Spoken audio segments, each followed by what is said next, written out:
కొత్త పింఛన్ ఎప్పుడెప్పుడు అని ఎదురు చూస్తున్నటువంటి పింఛన్ ఆశావాహులకు చంద్రబాబు నాయుడు గుడ్ న్యూస్ అంటే చెప్తున్నారండి. అదేంటంటే అక్టోబర్ నుంచి కొత్త పింఛన్లకు దరఖాస్తులు స్వీకరించడానికి అన్ని సిద్ధం చేసినట్టు చెప్తున్నారు. ఆంధ్రప్రదేశ్ రాష్ట్రంలో కొత్త పింఛన్లు మంజూరుకు ప్రభుత్వం తగినన్ని ఏర్పాట్లు కూడా చేస్తుంది. ఇందుకు అక్టోబర్లో అర్హులైన వారి నుంచి దరఖాస్తులు స్వీకరించాలని నిర్ణయించినట్లు సమాచారం.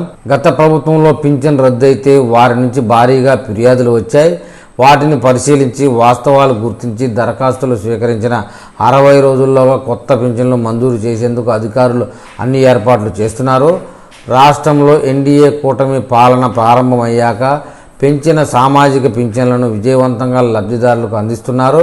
ఈ క్రమంలోనే అర్హులై ఉండి కూడా పింఛన్ అందని వారి కోసం ప్రభుత్వం దరఖాస్తులను స్వీకరించి నిర్ణయం తీసుకుంటుందని, అటు ఎన్టీఆర్ భరోసా పథకం కింద లబ్ధి పొందుతున్న వారు ఇక నుంచి కోరిన వెంటనే పింఛన్ తీసుకునేలా వెసులుబాటు ప్రభుత్వం కల్పించనుంది. జిల్లాలోని ఇతర మండలాలకు కానీ రాష్ట్రంలోని ఇతర జిల్లాలకు కానీ మార్చుకొని తీసుకునే అవకాశాన్ని ఇచ్చింది. లబ్ధిదారులు ముందుగా తాము పింఛను పొందుతున్న సచివాలయాన్ని సంప్రదించి అక్కడ నుండి ఎక్కడికైనా పింఛను మార్చుకోవాలనుకుంటున్నారో ఆ వివరాలని తెలియజేస్తే వారు ఎక్కడుంటే అక్కడ పింఛను పొందే అవకాశాన్ని కూడా కల్పించారండి. ఇది కొత్త పింఛన్దారులకి ఆ పింఛన్ మార్పు కోరుకునే వాళ్ళకి ఇచ్చినటువంటి అప్డేట్ అండి.